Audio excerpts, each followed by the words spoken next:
Let's talk about it.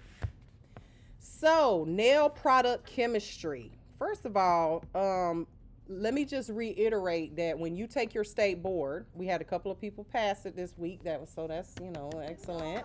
We had two students pass their practical and two that passed their theory, like 84, like perfect. I mean, I'm happy with that. Okay, I'm not mad at an 84. But when I was speaking to one of the students, she said that she was like, Miss Mary, you was right. Almost half that test was all about chemistry and the science stuff. They don't ask you about, they can't really ask you much about the actual part of doing nails because it's a written test, right? So the chemistry is all over that test, okay? When we talk about the words, these scientific words, the words when we were talking about the nail disorders and diseases and the actual parts of the nail, that stuff is all over that test, okay? 40% of it is the science, okay? So I tried to, like last week we did pedicuring. This week we're gonna do something a little, you know what I'm saying? But it's all very important, okay? So nail product chemistry. What we're gonna talk about today, your learning objectives. We're gonna explain some of the reasons why you need to learn about this, all right? We're gonna talk about the differences between gases, vapors, and fumes. And again, I tell y'all all the time, I can always tell like a nail tech that's a well-educated nail tech, because you hear people say, oh, it's the fumes in here. Ain't no fumes in here. It's the fumes. So we're going to talk about the difference, and you need to know this for state board purposes, because you're going to walk out and probably still call it fumes, right? But when you have to answer a question on this test, it's important that you know the difference between a gas, a vapor, and a fume, okay? We're also going to talk about the functions and of adhesives, primers, dehydrators, what they are, what they aren't, because a lot of people are confused. They're like, why do I need a dehydrator? Why do I need a primer? What is the difference? I know, and you go, what? But I literally, like I said, I forget sometimes that you guys are not, does anybody want a book? Just so they can follow along? Yeah, come grab you one. I don't know where my, you can, I can order you one. They expensive though, because they come in a set of two. You can't just buy one. I have all of this stuff where you can print it. How many of y'all went ahead and printed it all out? You don't need a book because you got the pages. I was like, I see the ones that printed them out. So some of the students have gone through and went ahead and printed out all of the theory section, and that's literally the pages of this book. Okay. It is on page 115. Okay. So that way if you want to buy the books, they're like about $300. I was about to say, just print them out. Because I condensed it. I didn't put all this like extra fluff in all the pages. So by the time you print it out, it might only be about that big. I might have printed like maybe 15, 20.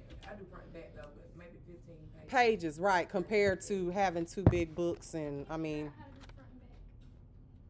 I be doing it at work. Lord. I'm about to say, you got that. Yeah, good they already got it here. She's joking. She's just playing. She don't do that at work. No. She don't use the company property. They use She don't do that. She was just joking. She was just joking. We need her to be able to pay for her school and not get fired. Okay. All right. So we're gonna discuss those subjects. Okay. Dehydrator, primer. Why do you need it? What does it do exactly? Okay.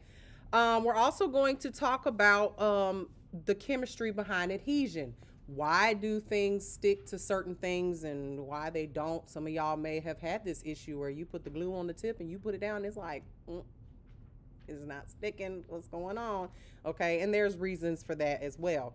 We're going to talk about the difference between certain nail coatings and their terms as far as their chemical and physical reactions. And when we talk about nail coatings, we're talking about lacquers versus polishes versus regular polishes versus gel polishes and things like that. Okay, and then how to minimize exposure to these chemicals, because I can tell you this, I can show y'all where I'm healing from a major breakout on my leg from just, I have contact dermatitis, and if I have gel on my hands, or even if I have gloves on and I was scratching my leg, it was awful, and it burned, and my skin was peeling. You guys and that's from years of doing nails, okay? You guys have to protect yourselves from these chemicals. They are chemicals, okay? So, first of all, why do you need to learn this subject? Why? I need to see my notes. There we go. Hold on. And then yes, I'm asking. I am asking. Just for safety reasons. Okay, because it is. Let me bring this down, y'all. Because like you said, you're Fix dealing that. with chemicals. You are dealing with chemicals, yes, and it is very important that you understand how these chemicals work, right? Because it's like, I look at it like if you're in a chemistry lab, right, and you put together two chemicals that are not compatible with each other, you can, realistically make a bomb, okay? You're dealing with other people who may have reactions to certain chemicals, okay? So you need to know how these things work. Very, very important, okay? So the first thing we're going to discuss, okay, is first of all, nail technology is very much heavily dependent on chemistry, okay? I saw a very funny video the other day it wasn't funny, it's actually very serious. So the owner of Light Elegance Nails, he is the person who created the actual product, okay, and put it out, is a chemist, okay, a chemist, all right? And he made a video. So you guys, some of y'all have probably seen this, putting gel in an airbrush gun, right? When they're doing the airbrush. We used to use paint back in the day, airbrush paint. Now you guys are using airbrush using gel and like watering it down with alcohol or acetone to make it more watery so that you can spray it through that gun. And he was so funny. He made a video. He was like, sure, you can do that. You can do that. But this is what you have to do.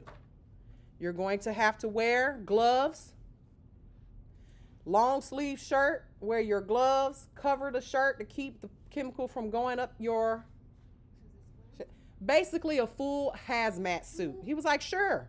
Make sure you have an N40, one of these big masks that like covers your entire face, and for you and for your client. And you can absolutely do it. Why? Because gel is a chemical that is very harmful to your skin, your lungs, all of that stuff. And when you are spraying it in an airbrush gun, what do you think it's doing? It is just like dissipating into the air, and you're breathing it. And there are going to be a lot, because of some of the things that's happening in the nail industry now. In 20 years, some of y'all are going to be suffering. Oh, hell yeah. It happened to me. Because they're not, you're doing using all these products that you're buying from Amazon that have no safety data sheets. You don't know what they're made of. You don't know what's in them. It's eventually going to be a problem where every single person, not only the nail techs, but the clients too, are going to be allergic to certain things. They're going to have skin reactions. It's going to be awful. So you guys need to start putting some of this stuff in practice. And again, knowing the chemistry is very important. I got it's a story, and some of the people who have been following me for years will tell you the ding-a-ling story. We call it the ding-a-ling story. The reason being is because I got sent a live, someone was like shared a live, and they're like, Miss Mary, watch this girl doing nails, right? And I should have known it was a setup. But she sent it to me, and I was watching the girl doing nails, and she was doing these Frenchies, and the work was beautiful. Next thing, all of a sudden, she didn't have no gloves on. She takes, because y'all do this, takes her finger and she was wet gel polish, so trying to clean off the sides of the nail like this, to make the polish, so because it was coming off the side, she went with her bare fingers, right? I was like, oh my God, girl, don't do that. Don't do that. You are going to make yourself allergic to gel. Like, first of all, don't do that anyway, period. You should be applying the gel properly where it's not so thick that it's like running off the sides because it's not going to cure right. I digress. But you're touching it with your bare hands, and baby, because she had a huge following. It was like the beehive. They was in there. You need to shut up. You don't know what you're talking about. Who do you think you are coming over here? Oh, they came at me now. So, of course, I don't know why people see Mary Negron's School of Nails, and I guess they think I just made that name up because I just wanted to be called the School of Nails. Not that I know what I'm talking about or been doing this for a long time. Like, I guess people do that. You know, they're just CEOs of nothing. You know, I'm the CEO of what? Yeah. Your bedroom? Your house? You're the CEO of your marriage? I don't know. But I guess people do that. So they were coming for me, right? So, of course, you know me. Because like I told y'all last week, I never claimed to be professional. I match energy. That's what I do. If you're professional with me, I will be professional with you. But if you get ratchet with me, I'm going to get ratcheta with you. Okay? So I immediately got off the live and I started my own. So all her people came over to my live. And I started explaining why I was trying to help this hoe. And all her people was going at me trying to talk trash. So then my people was like, oh, well, let's, you know, just to let you know, right? So then I started saying, if you have any questions about what I'm talking about, you know, you can go on my website and purchase these items and these different things, you know, these classes that I teach. And all of a sudden, all you heard was ding, ding, ding, ling, ling, ding, ling, ling, ling, ling, ling, ling, ling, ling, of people buying stuff, right? So, so I made off of that little 2-minute controversy like $1,000 in 5 minutes. Oh, period. No, that's right. So for the people who have known me and the people who have watched my lives for years, they were like, oh, they call that the Dingaling girl. She's the Dingaling girl. Oh, the Dingaling girl's back at it. And she was so funny. She was like, I can't believe she's coming at me. I follow her and I watch her lives. Well, obviously you don't. I didn't say nothing wrong. I was just like, baby, don't do that. You're going to mess up your career way too early. And you know how people are. Who you talking to? Why you think you know? And then, you know, they try to come from my age and stuff. They try, you just an old lady. That I'm like, yep, I am a rich old lady. Off of what I'm talking about compared to you over there having to bust your ass doing nails all day long, not knowing what you're doing. You know, I'm just trying to help you. Okay. So when you learn this stuff, you're going to be better equipped to solve certain problems. A lot of y'all ask questions. You might say to me, Ms. Mary, I'm having problems with retention. Why are my nails popping off all in one piece like a press-on after I do an acrylic set? Why are they breaking? Why is the product sliding all over the place? All of these things are important for you to be able to problem solve and troubleshoot when it comes to nails, okay? You're also going to want to have an understanding of how these products work. Again, most of y'all don't know what the difference between dehydrator and primer, what one does and what it doesn't, okay? And this is important because there are some product lines that don't require it. There's some product lines out there that don't require you to have a primer. I am old school. I need a primer. I'm going to put a primer on there, okay? And you are going to be less likely to be spending your money on things you don't need because a company will tell you, oh, buy this top coat right here. It is for this is blooming gel. That's one of the good ones. Buy this blooming gel, right? And then blooming gel is $25 versus a $10 top coat, right? Baby, a blooming gel is a top coat. They just put a label on it and said it's blooming gel because you can do the same thing with a certain top coats, okay? So, you know, again, you won't be fooled into buying stuff. Folks go to these shows. I'm going to be honest with you. I don't go to shop because I know that most of these things are just repackaged stuff in pretty packaging and you're buying it because it's your fave selling it, okay? I used last night on my live because I can never find a red pigment, right? For when I want to do like certain designs. Well, you know what I did? I went straight over to my little container of MAC pigments because they are pigments. And instead of going and saying, oh, I'm going to go buy a $20 container of red pigment from somewhere, from a nail distributor, when I can use these pure pigments that I had from when I was a makeup artist? I got a bunch of it, okay? So, less likely to be scammed, find other ways to do things, okay? Now, let's talk first about the differences in behavior among gases, fumes, and vapors, all right? Because there are differences, all right, between these three things. So, a gas, number one. Now, first of all, a vast majority of the chemicals that you're going to come in contact with during your lifetime are going to be completely safe, and most of them are beneficial, okay? But everything, just so you guys know, everything around you is a chemical. Everything, okay?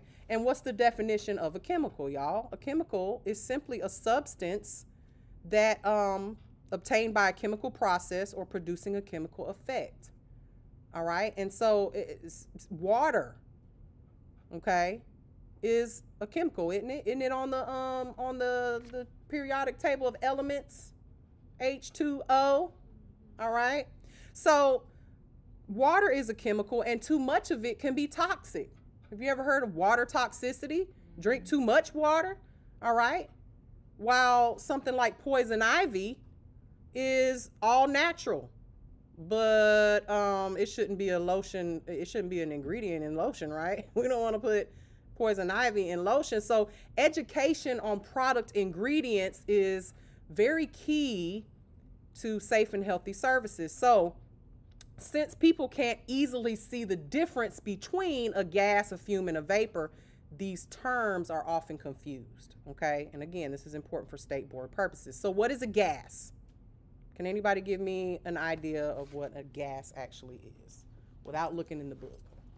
When you think of a gas, because I know one of y'all about to read me the definition. I know you are. Like, I'm going to read the definition. So, gases, a lot of times you can't even see them, right? A gas, for instance, if you've ever had dental work and you get the gas, when it comes out, you're not going to see it. Okay, so it's a state of matter consisting of particles, okay, that have neither a defined volume or shape. And this is very different from vapors, okay? Vapors and fumes are very different from gases. So you may not even see, because baby, listen, if y'all could see, let's just say human gas, a lot of us would be shamed. I know I would. I'd be up here like, damn, what is that? Where'd that come from? Where'd that green gas come from? Wasn't me. I'm just saying. Thank God we can't see all these gases, okay? In my case. Now, vapors. Sorry. Sorry. I'm sorry. I make you laugh. I'm so sorry. I remember those videos where they had the thermal going on the people and oh my God. You could see them oh my God, that would be so embarrassing. So nasty. Anybody got a scrunchie? My ass is hot. Yeah, a pen or something. I am hot. My hair's wet, and when your hair is wet, that's good. Just that'll work, or whichever. Rubber band, scrunchie. Yes. Thank you. I'm about to say that one's a little bigger. I got a lot of tracks back here. Thank you. Just saying, it's hot. All right, off my neck. All right. So vapors, totally different. Vapors are formed when liquids evaporate into the air. So let's talk about something that we use in the nail industry that evaporates, that literally goes from a liquid to disappears if you leave it out. Acetone. What's another one? Well, What do you mean? monomer does evaporate, but it never completely. It'll always be like a sticky gummy. But it does evaporate. Yes, it does. But it doesn't completely evaporate. But it does evaporate. That's a good one. Alcohol, water, evaporates, right? So water, alcohol, acetone, these form vapors, right? You can usually smell whatever it's the actual product, right? It has an odor to it sometimes. Water does not, right? But all types of nail enhancements will form some type of vapor, okay? Monomer liquids, even UV gels, resins, adhesives. You can, if it's giving us an odor, right? Then it's vapor, like glue even does it, right? It starts from a liquid, turns into a solid, right? But it vaporizes, all right? So now when it comes to fumes, you can physically see them, right? So just think about when you're using, like, even when your car's running, right? And you see it makes the ground look wavy or something. Now, if you got smoke coming out of it, that's still a fume. That means something is, you might want to get that engine checked, right? But if you don't have any problems with your engine, you'll still see like that waviness coming out of the back of there, right? So it's a blend of soot-like particles. That means that something is being heated up, okay? You're usually going to get something, a fume when you're burning something. Like, let's just say a match, right? When you see the soot coming or the fumes coming, that's fumes, all right? So it was so funny. I was listening to another nail educator. She was like, "Ooh, all these fumes in here. Y'all must be doing nails in here." And I was like, "Those are not fumes. What are they?" When you smell the monomer, it's vapors, okay? So we understand the difference between the three now? You can't see gas. You can probably smell it, yeah, because, if there was, you definitely can smell it. All right, but you can't see it. There's no defined shape, all right? Vapors, they evaporate. They go from a liquid to a disappeared in the air, right? You can smell those too, all right? You can smell all of these, all right? But fumes, you can see them. Make sense? All right, so everybody, when you take the test, you know the answer to that one, all right? Very good. All right, so now let's talk about the functions of adhesives, adhesion, and primers in nail products, okay? So, adhesion and adhesives, all right? So, adhesions, adhesives, and nail products, they all work together to help the product stay on the nail. I said products, I meant adhesion, adhesives, and primers ensure that your nail products stay on the nail, okay? You gotta have good adhesion for these products to stay on. Otherwise, they're going to pop off. All right, so adhesion. Let's talk about that first. Adhesion is the force of nature that makes two things stick together, okay? Some things are just not going to stick together. They just don't have the chemical makeup for that to be done. All right? There is a home phone here. It's a home phone, but we don't answer it while we're working. All right. So it's a force of nature that makes two things stick together. Now, the results, or what you get, is when two molecules, or when the molecules on one surface are attracted to the molecules on the other surface. They go together like peanut butter and jelly. They hung up. How do you turn that off? Be quiet. Okay. All right. So, when they're attracted to each other, there are some things that are not attracted to each other. For instance, oil and water, right? They do not attract to each other. They try to actually stay away from each other, all right? So, oils, waxes, soil, dirt, in other words, will contaminate a surface and block adhesion, okay? So if you're trying to glue a tip to a nail that maybe the client, they might have just washed their hands, right? And then the next thing you know, they scratch their face. Now they've got a little oily spot, or maybe even more than that, makeup or whatever, right?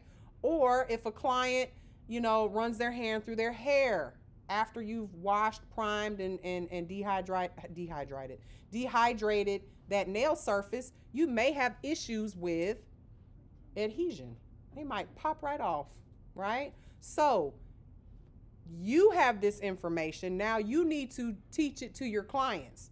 Let me tell you, if you are an educated nail tech and you have someone sit in front of you that been going to, them, and you educate them on why you're doing what you're doing, okay? It happens to Shayla all the time. She starts, doing that dry. Y'all remember we did that? I told y'all about that dry pedicure. You might want to do that on a client's foot before you do all your other stuff so that you can get most of that hoof off. Well, when she tries it, when she does it, people look at her like she's crazy. Well, imagine her just sitting there and be like, oh, well, I'm just going to do it and not explain to you why I'm doing it, right? When she explains why she's doing it, next thing you know, the client is like, oh, that makes perfect sense. I always wondered why my hoofs were still hard when I left here. Because I soaked for a whole hour and nobody even touched them. Right? So now she's got loyal clients that come in there and they want her to do their feet every time. And it's not once a week, it's once a month because their feet are soft now, So teach your clients why you're telling them, so I just primed and prepped your fingers. Try not to touch anything. Keep your hands where I can see them, like the popo, right? Keep your hands where I can see them. Let me tell you what I do. I do one hand at a time. I'll prep everything, but I'm not putting no dehydrator, no primer, no nothing on one hand because these clients need to text. Need to have one. Just keep yourself from having a headache and do all that stuff on one hand and then do the prep, priming, and prep, cleanse it again and prep and prime on the other hand so that while this one's drying and they can have a free hand to do texting with this hand. Just make it easy for yourself. But again, that's you. So in order for things to stick, we need to remove all those oils and waxes and soil that blocks adhesion prior to applying our product. So an adhesive is a chemical that causes two surfaces to stick together. So if I take a tip and just lay it on the nail, it's not going to stick until I put what? Glue, some type of nail glue, all right? Now, adhesives allow incompatible surfaces to be joined, all right? Because there's all different types of glues out there, right? Like you got your E6000, you got your glue that you using a glue gun, right? Then you got super glue, you've got nail glue, you've got all these different types of glues. Some of them are not compatible with, we wouldn't use nail glue on a nail, right? Or not nail glue. Glue gun on a nail. A glue gun, first of all, it's hot.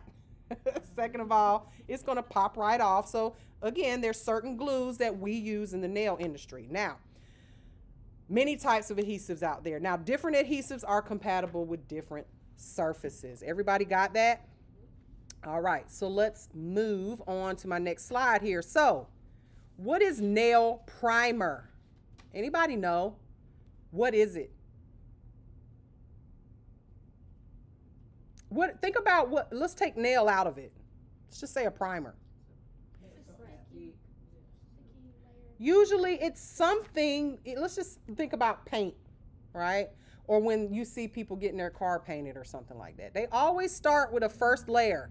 That first layer, or even your makeup. Very, very perfect example. Let's use the girly parts, okay? So facial primer, before you put your makeup on, what is it supposed to do? Help the makeup stay, right? It's going to make the surface suitable for adhesion, okay? So yes, you can etch the nail and you can remove the oils and the dirt and the soil and all that stuff off of the nail plate, but wouldn't it be better if you put a product on there that helped it just like stick? just give it a little extra. Because we can all put makeup on without a primer, right? We can. But, you know, in these hot summer days, it's probably going to melt right off. You might want to, if you're having an issue or if you got oily skin. Let's say you've got oily skin. You may want to use a makeup primer. So it's the same thing. Some people have oily nail beds. All right? So it will improve your adhesion. Now, there are 3 basic types of primers. Okay? You're going to see 3 different basic types. All right? Bless you. First one being acid-based. Second one being non-acid. And then acid-free, which kind of sounds like non-acid and acid-free would be the same, right? Well, we'll get to that. So, some create physical bonds between the nail plate and the nail enhancement. All right? Some of these primers do that. Now, newer types of primers chemically bond the enhancement and the nail plate. Okay, chemically. All right, so let's talk about these things individually. So, acid-based primers. Let's talk about those first. There's a common misconception when it comes to acid-based primers. People think that the nail, when it's acid, that the nail primers eat the nail plate, like etches it chemically, okay? So that's not necessarily true, all right? They have to be used with caution, a lot more caution than even the other ones, okay? Because it is an acid, all right? It is very corrosive to the soft tissue. And what's the soft tissue? What's that called? That too. What is that skin around the nail called? And what are the 2? The laterals, right? Proximal, lateral, right? The skin around the nail. So when you are applying primer, I was doing nails last night, I had someone ask me, why are you being so careful with around the cuticle area? Because the dehydrator, you can kind of just blah, blah, blah, whatever, because it's just like a really, really strong, it's more than alcohol, but it's not going to hurt the skin. But that primer, you have to be very careful. I always, when I come out of the bottle, I dab it off on a clean paper towel and then apply it to the nail. And you may have enough on that one dip to do 4 or 5 nails, okay? You don't want it to spread and get on the skin because it will burn. It will burn the client's skin around the nail, and that's very painful, okay? So it must never, ever touch the skin. None of the primers should touch the skin, but that acid one, do not get it on the skin. Now, they have to also be kept in containers that are child resistant. Usually, especially if you see like Tammy Taylor's, hers is in like a locket. You got to like push it down like a medicine cap, and be kept in, out of way of children.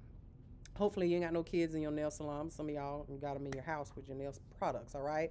You got to use gloves, and you would more than likely want to have on some type of eye protection in case you drop it and it hits you in the eye, because, baby, it's going to burn. You might go blind. I ain't going to lie. You got to be careful. And you'd be surprised how often this stuff happens. Y'all do it in here. Somebody dropped, you drop a polished bottle on the floor and it sprays up in the air. You drop acetone on the floor, it shoots out. I mean, it is liquid, okay? So, it can burn the nail bed tissue if the nail plate isn't properly filed. So if you have a client that has very, very thinned out nails from, e-file just going crazy on the nail plate, then it could burn the client, okay? Now, you want to use it very sparingly, one very thin coat. All right, that's enough for most clients. And if you find that you rely on 2 coats to prevent lifting, then you need to check your nail prep because it's not necessary. All right. Yesterday when I was doing nails, I had a lot of comments coming through and they were like, wow, Miss Mary, you laying that acrylic. And I'm like, listen, you lay the acrylic, that should take the least amount of time. You should be spending most of your time on the prep. I'm talking if it takes you an hour to do it from start to finish, which most of you aren't quite there yet, I get it. But if it takes you an hour from start to finish to prep the nail and lay the acrylic, not the filing time and all that, you should be spending at least 30 minutes on the prep. 20 minutes at the least. If you're doing it in 5 minutes and I see it, they just like over the nail plate. That's it. And then they done, and then they start gluing stuff in it. You have not done enough, right? You should be pushing the cuticle. I push back the cuticles first. Then I go back, I etch the nail. Then I go back with a really tiny cuticle bit, and I go around the cuticle area to make sure all that cuticle is off of the nail plate. Then I cleanse the nail plate. Then I'm back at laying my dehydrator, my primer, all of that stuff, and I'm meticulous about it, right? If I get a client, they come in, they got 2-3 broken nails, the nail is still on there. The back, what was on the nail plate, it's still there, more than likely, and because they can't get it off. Maybe they just broke their nail. My client that came this weekend, she's got a brand new little girl. Well, she's 4, and she just, having kids, she's just running around her all the time, playing with her, and she broke 2 nails on one hand. But the acrylic was still stuck to the nail plate. No lifting, no nothing. Okay, that's what you want. All right. So, non-acid or acid-free, okay, is not corrosive to the skin. Now, should you be putting it on the skin? No. However, it's not corrosive. It's not going to instantly burn the client's skin. All right. So, non-acid primers may contain other types of acidic substances. So, acid primers have what's known as methacrylic acid in it, and that's what burns the client. Okay.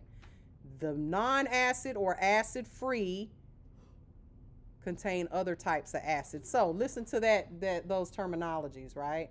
Acid-free or non-acid contains other types of acidic substances. Sound to me like they got acids in them, too. So at the end of the day, primer is an acid. It's got acids in it. The non-acid ones just have less acids that are more corrosive to the skin. Okay, so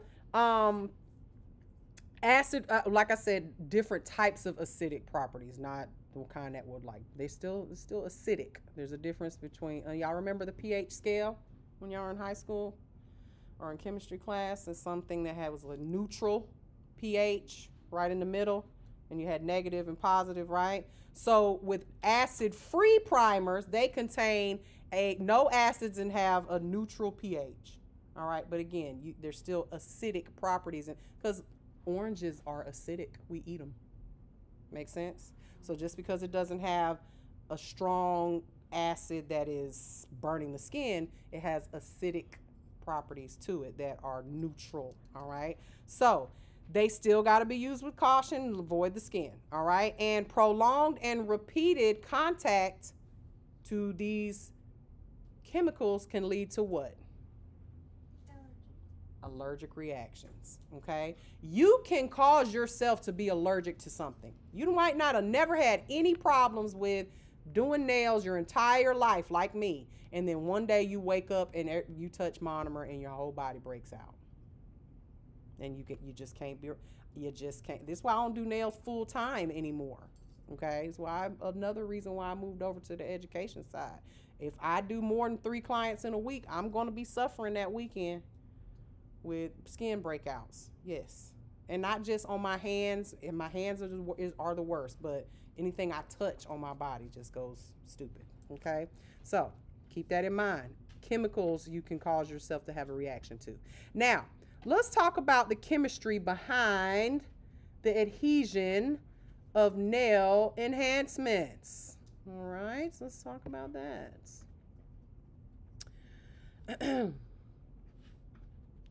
So, good adhesion depends on proper technique and high quality products, okay?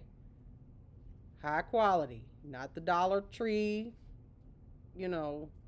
products or the Amazon products that you get, 100 for $50. You guys be more careful with that, okay? Invest in quality products.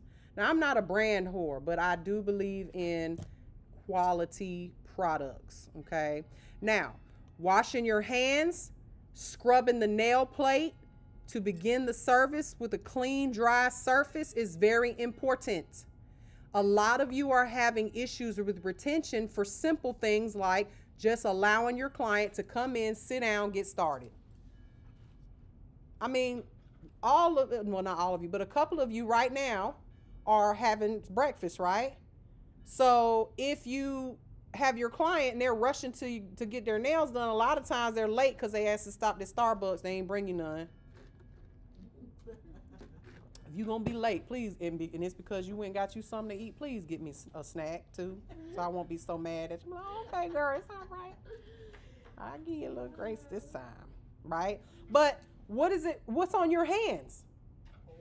Nine times out of 10, you got some hash browns or some French fries if it's a fast food restaurant, or some fried chicken, okay? And your hands have some type, or you've been licking them and come in and you sit straight down and they get to going on your nails. Well, the first thing with retention is cleansing the hands or the nail plate. Now, I saw something that was really clever. This girl, I guess she didn't have a sink in her suite or whatever, which, I don't know. You should have a sink in your suite or at least in your house to have your clients wash their hands, right? But what she did was she took like that foam cleanser, the foam kind, and she put a towel underneath the client and she put the foam soap on there and she scrubbed the client's nails. Not the whole hand, which I'm more concerned with the whole hand, to be honest. But when it comes to retention, she scrubbed it, and then she had a spray bottle, and she sprayed with water on the client and removed all that soap, I guess. I feel like there'd still be some soap residue there. I need you to rinse them. But that's what she did, and then she used the cleanser to cleanse the nail plate off, right? It's very, very important to use a nail brush. And what do I mean by a nail brush? The nylon brushes, okay? To scrub underneath the nails, on top of the nails, to remove surface oils and contaminants, okay? And then also scrubbing gets rid of the bacteria that's on your client's hands, all right? And fungus that can cause nail infections. Have your clients wash their hands. That's the first step, right? Look, you come in, get your nails done. Hey, girl, hey, go on over there, wash your hands. You go wash your hands too, because you just dealt with a client probably before them. Or you could be eating breakfast. Time to go wash your hands. All right, so skipping this step is a major contributor to products lifting and fingernail fungus infections and things of that nature. Okay, so when we use a nail dehydrator, okay, nail dehydrators, they temporarily remove surface moisture and, small amounts of oil from the nail plate temporarily, okay? You will see that when you, let's just say when you get your nails soaked off, right? Don't they seem a little dry? Like they look a little dry, they seem a little dry. But after you wash your hands and maybe you just living life, it seems like your nails kind of like, perk back up to life again, right? Because your nails do produce their own oil. This is where the shine comes from on your nails, right? So nail dehydrators remove moisture and small amounts of oil off of the nail plate, okay? It is not like primer, which is think of primer as like a double-sided sticky tape, okay? Sticks to the nail, and then the product sticks to the primer, okay? Dehydrator is only going to be good within 30 minutes of applying it, okay? So you may have to reapply. If you are let's just say you're a little slow to it, you haven't really picked up on your speed, you are going to start on one hand. It might take you 30 minutes to do that whole hand, and you move over to the other hand.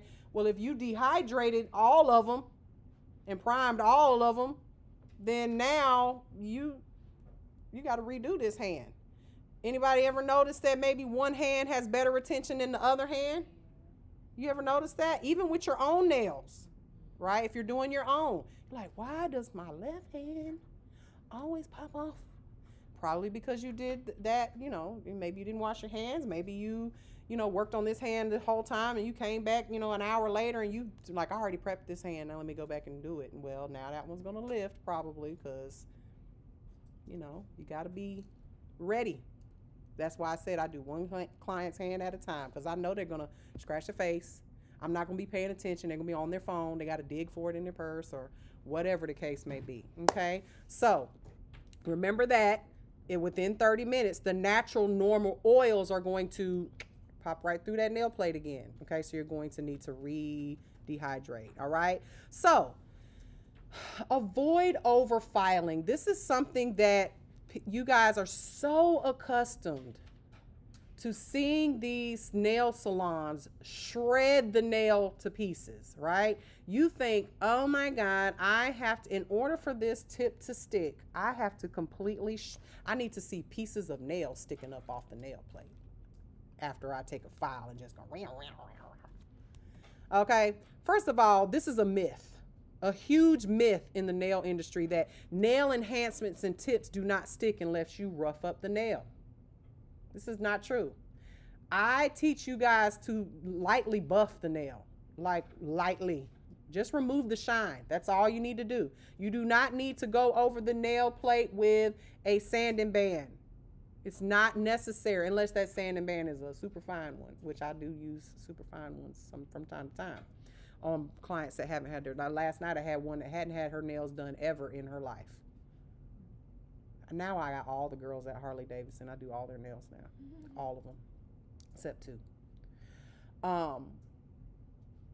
She hadn't had nails on ever in her life, so her nails were fresh, brand new, virgin nails. Okay, and so in order for me to, get the shine off of them instead of just buffing, because her nails were just brand new, I used a very, very fine sanding band on her nails at a one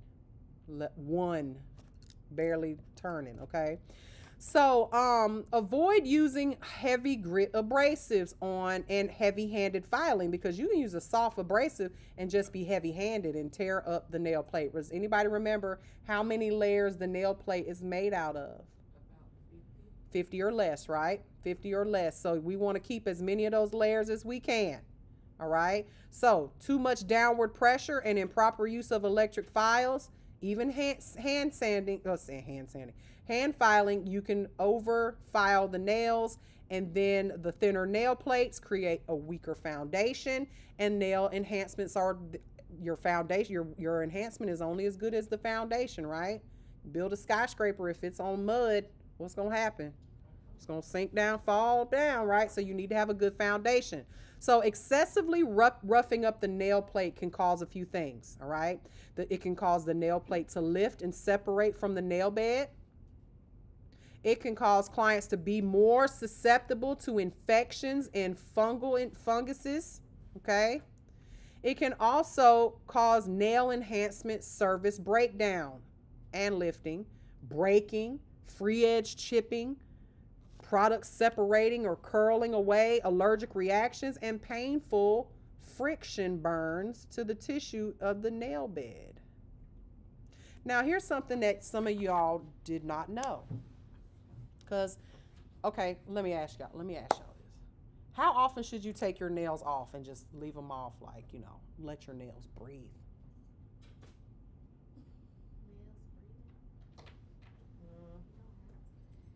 Do nails need to breathe? This is what clients say. I need to let my nails breathe. I'll be like, yes, girl, take a deep breath with your nails. Let them breathe. Put them out the window. Let them get some air. They need to breathe. Girl, no. Okay? So this is a myth. Nails do not need to breathe. As a matter of fact, because some people say, I take my set off every 4 months, and then I go like a week to let my nails breathe, and then I put another set on maybe. Okay? So nail enhancements are not designed to be removed at all.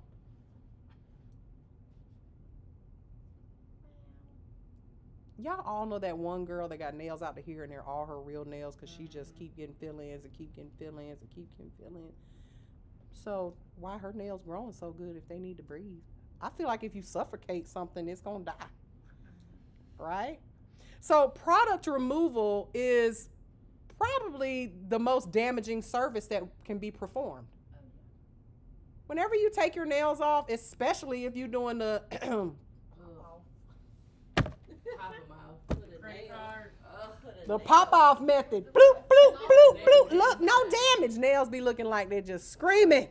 Okay, One layer. just her whole 10 layers of nail gone in one fell swoop. Bloop. So, and then if you're getting it removed with an e-file, it's probably a chance that you're hitting that natural nail and all that stuff. So the best way to do it is completely soak it, right? But a lot of these nail salons are not using soak-offable products. We're going to get to that in a second, what that is not, what I'm talking about.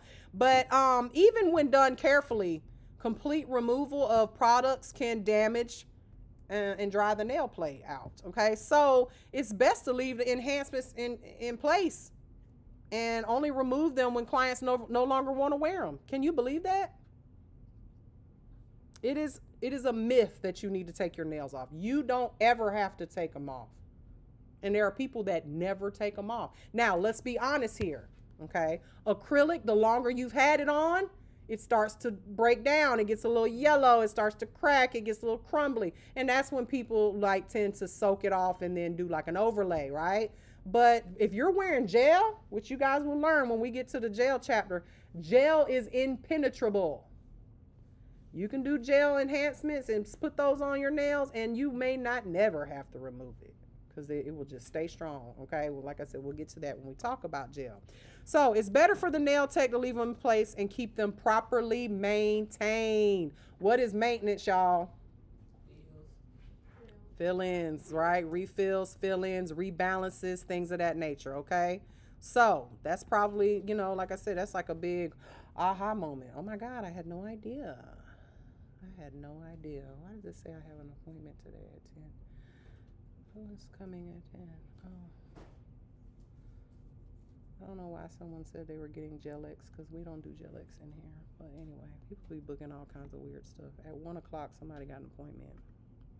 All right, so let's talk about nail coating products in terms of their chemical or physical reaction.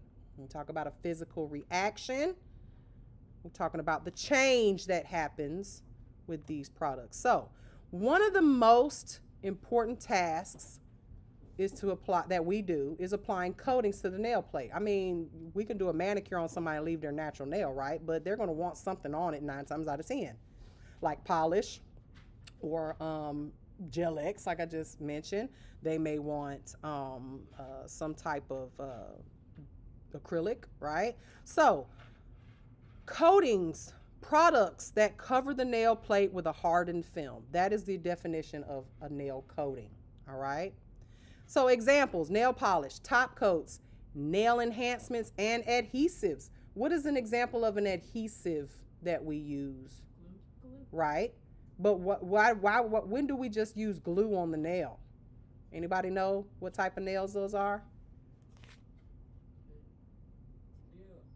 Dip, right? When you're doing dip, you just use a nail glue and then dipping it into acrylic powder, right? That's all that is. And people, the clients are so funny, like, I can't wear acrylic on my nails. I'm like, baby, you are wearing acrylic on your nails with dip. It is purely glue and dip and acrylic powder. That's all it is acrylic.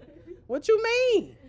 They swear by it, but I will say it is much easier to remove because it's just glue with the powder instead of the acrylic monomer, right? It's a little bit in the sense of less chemicals being used, you know, the liquid's not getting everywhere. The powder versus no monomer, you know. So like I don't really know too much about dip, so that's pretty much just acrylic and glue, the acrylic powder. But you about to learn about it real quick, okay? In just a second. So there's 2 main types of coating. Coatings that cure or polymerize, which this is a chemical reaction, right? Such as acrylic nail enhancements and UV gel manicures or UV gel nails, right? This is a chemical reaction. When we talk about polymerization, we're going to talk about that in a second, or curing, all right? This is a chemical reaction. Now, coatings that harden upon evaporation, what's an example of that? That dries by the air. Dehydrator? Regular nail polish. Dehydrator is a coating, yeah, I guess you could say, but regular polish, okay? Base coat, regular base coat that you have to wait for it to dry by the air, also regular top coat. So that is a physical reaction, different from the chemical reaction of curing under a light or curing by polymerization, okay? Now, let's talk about it. Monomers and polymers, okay? So monomers and polymers are durable, long-lasting coatings or nail enhancements that are created by a chemical reaction. So, for instance, your acrylic nails, we all know which one is the monomer when we're talking about acrylic powder and liquid. Which one is the monomer, the powder or the liquid? The liquid. The polymer is the powder, okay? Now, all monomer, liquid, and polymer powder nail enhancements, UV gels, wraps, dips, adhesives are examples of chemical reactions. All of those, okay? Now, the molecules in these products join together to create chains. All right, these long chains like a snake. Y'all remember that game that was on the Nokia? Oh, I missed that game. I missed that game too. Oh my God. Where you tried to like make every time you ate a little boop, boop, boop, it got the chain longer and it ate another one and it got longer and then you ended up like you was a pro if you could like, it was like super long and you didn't eat your own tail, right?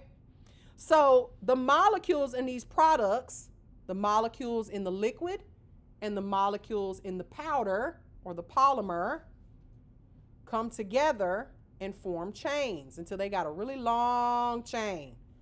And eventually, think about that game. Eventually, it gets so long that you ain't got room to turn and twist and move, right? And if you don't have room to turn and twist and move, what happens? You got to stop. You can't move anymore. The chain has gotten too long.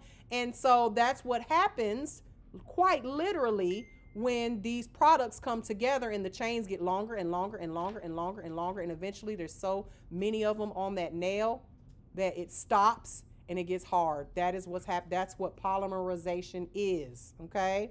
So with the polymers, okay, which is again the powder, we're going to talk about the monomer in a second. Polymers are gigantic. Okay, the powders, like, you can see them, can't you? Each little, they look like salt grains or powder grains, like you can see, you physically see. They're gigantic chains of molecules, okay? And polymers, just so you guys know, they can be liquids, but they're generally solids, okay? Like the powder, it's a solid, it's not a liquid. Now, polymerization, this is a very important word. Polymerization is the chemical reaction that makes polymers, okay? Chemical reaction that makes polymers. So you will hear terms like cure, curing, hardening when we talk about polymerization, this chemical reaction. So let me ask you, can you pick up can you have a bowl of water and then go and dip it in some acrylic powder and make a nail out of it? Well, why not? It's a liquid. Why not? Because they don't attract. They are not made of the same thing. So let me be clear here. The liquid monomer and the liquid polymer are just different versions of themselves. For instance, you got liquid water, right? But what's in here?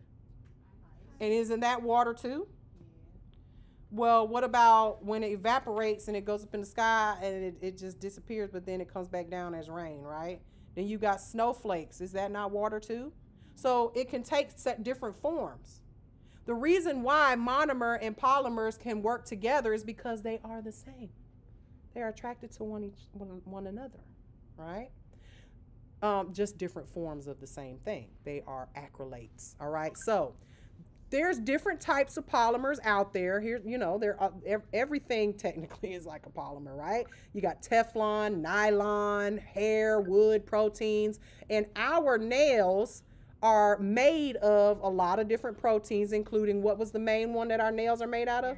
Keratin. So nail plates and hair are made from a polymer, okay? Now, our nails, so I just said that these monomers and these polymers, they are similar, that's why they can stick together, right? So our nails are one of those, because we couldn't put acrylic on our skin, could we? It's not going to stick, not for long. All right, now monomers are individual molecules that join in to make the chain, okay? So when they come together, they turn into a chain. Examples of that would be like amino acids that join together to make keratin. All right, so that's just an example. But just remember that each one of these, you got the polymers is the chain, the powder, and then the monomers come together to make the chain longer. All right, so you got all of this joining together, and that's how polymerization comes together. All right, now each type of nail product is made from a different but very closely related monomer. Very closely related. Okay, like I just said, the liquid and the powder are made out of the same thing, but they're just different forms, right? So, special ingredients, because these words are going to be very important for you guys to know, okay? Special ingredients called initiators trigger polymerization of the monomers, okay? So, here's the process of polymerization. The initiator molecules carry extra energy and give monomers that energy. So let's put it in terms that's easy to understand. So you in an argument, or you having a discussion with your husband or your wife or your whatever they are. And in order for there to be an argument, there has to be something that initiates it, right? Right? One of y'all, I always call them like the booster cable. Somebody, maybe you got a third person. Let's put it like this. Maybe you in a fight got you mad because she was like, she called you a bitch. She said it. I heard her. And she gonna bring all that energy into and now all of a sudden everybody's hot and mad, right? So with that being said, right, you got an initiator that carries the extra energy to the monomers and the polymers that cause the reaction to start. It started it, the initiator, all right? And that's an ingredient that is inside of these products. Now, monomer molecules attach to another monomer to pass the energy along. One piece of energy goes to the next piece of energy, to the next piece of energy. Hello, I know that is not my cousin. What are you doing here? This is my cousin from New York. What are you talking about? I can't believe you're here. Oh, what are you doing here? What are you doing here? Oh my God. This is my cousin Leilani, y'all. Sit down, Leilani. Oh my God, girl. What are you doing here? What are you doing here? Seen you on the bike and I had to come see you. How did you get here? Oh, my fiance in the car. Oh my God. Drove From where? New York? No. Jersey? Where? We'll talk about Oh my that. God. Girl, I cannot believe. Oh my God. Surprise you. Apparently. Y'all, my cousin is here. This is my first cousin, my daddy's sister's child. Real cousin. No, we only met 10 years ago? We ain't know that side. We didn't know that side of the family. Yeah, we didn't. It's Our a family's story. It's crazy. crazy. Them damn Puerto Ricans, I swear. Mm-hmm. But so this the Puerto Rican side of my family, okay? Hola. Okay. So anyway, let me finish this little chapter, okay? Oh my God, I cannot believe you're here. I'm still in shock. I cannot believe she's here. All right, so the second monomer does the same as the first, right? So that monomer energy attaches to another monomer to pass the energy along. They all attach, they end up making this chain, all right? So the reaction continues and the chain of monomers keep getting longer and longer, and then the chains start to get entangled, right? So think about it. When you pick up that bead of that powder liquid and then drop it in the powder, it's liquidy, right? But remember, we don't have a lot of freedom when it comes to acrylic.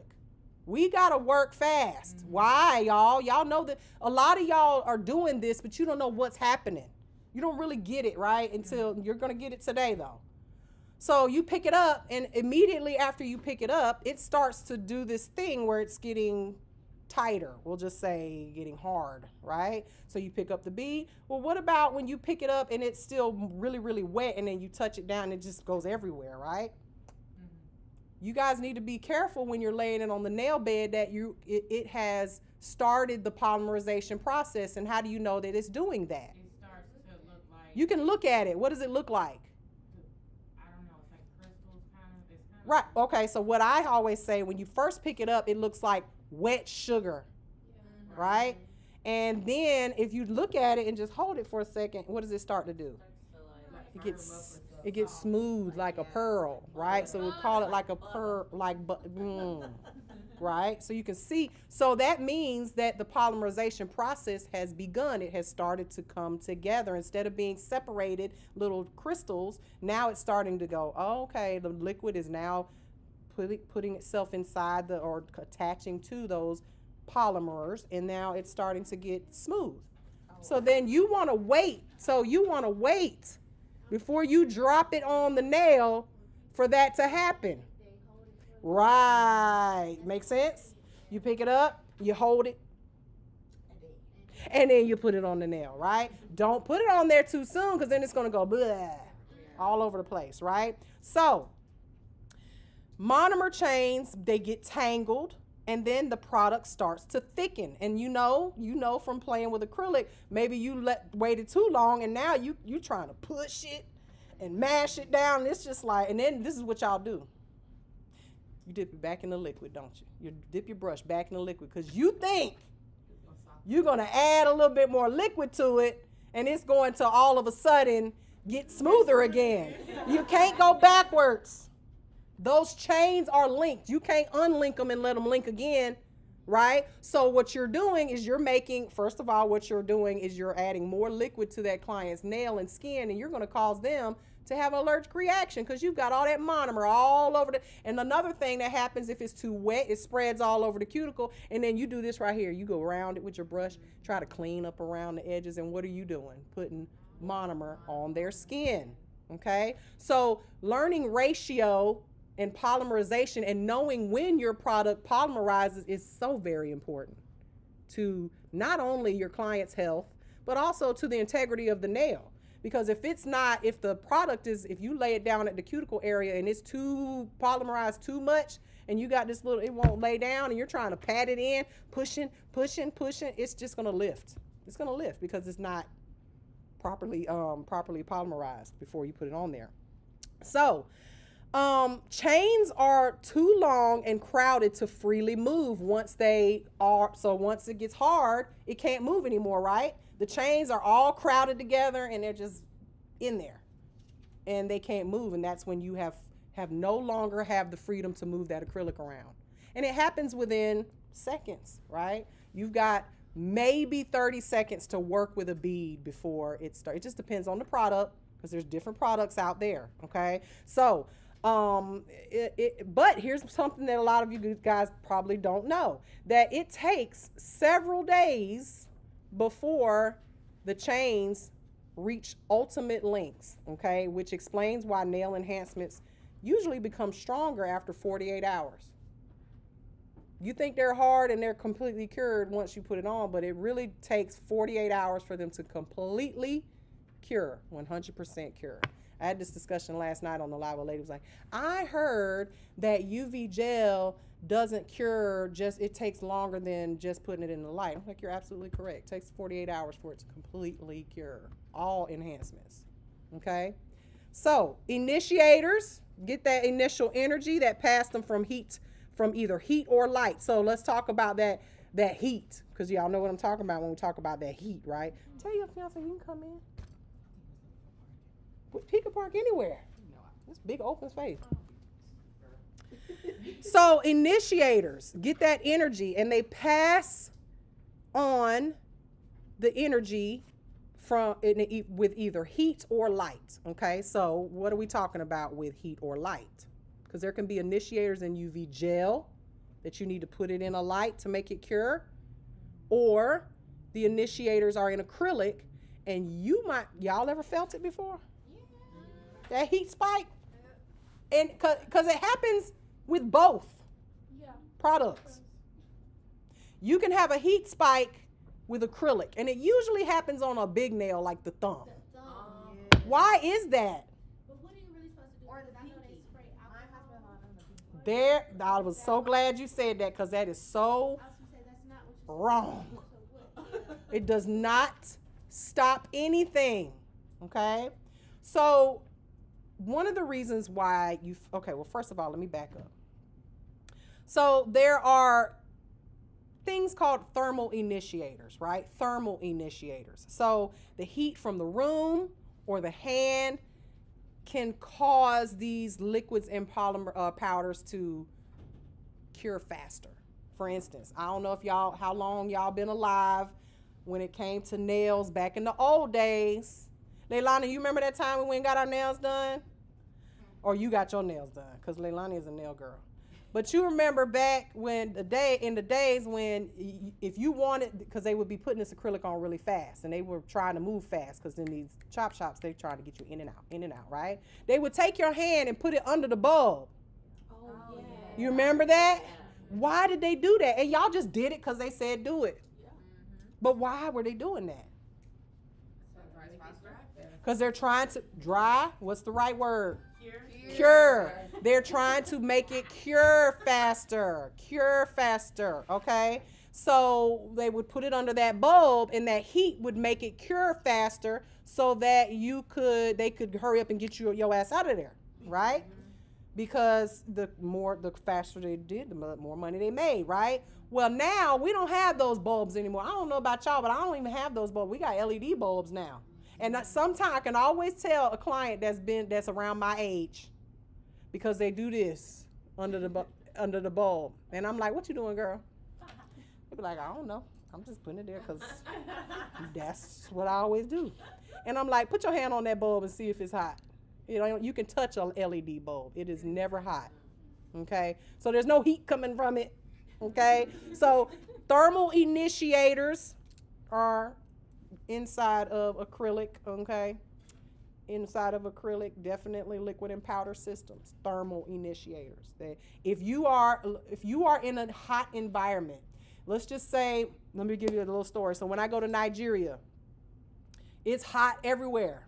Even in a room that's got AC, if they off that AC for 5 seconds, it's gonna be hot in there. They gotta keep it running, okay? So when I'm doing nails in Nigeria, I gotta move fast. Why? Because that heat is making my acrylic cure like that. Okay?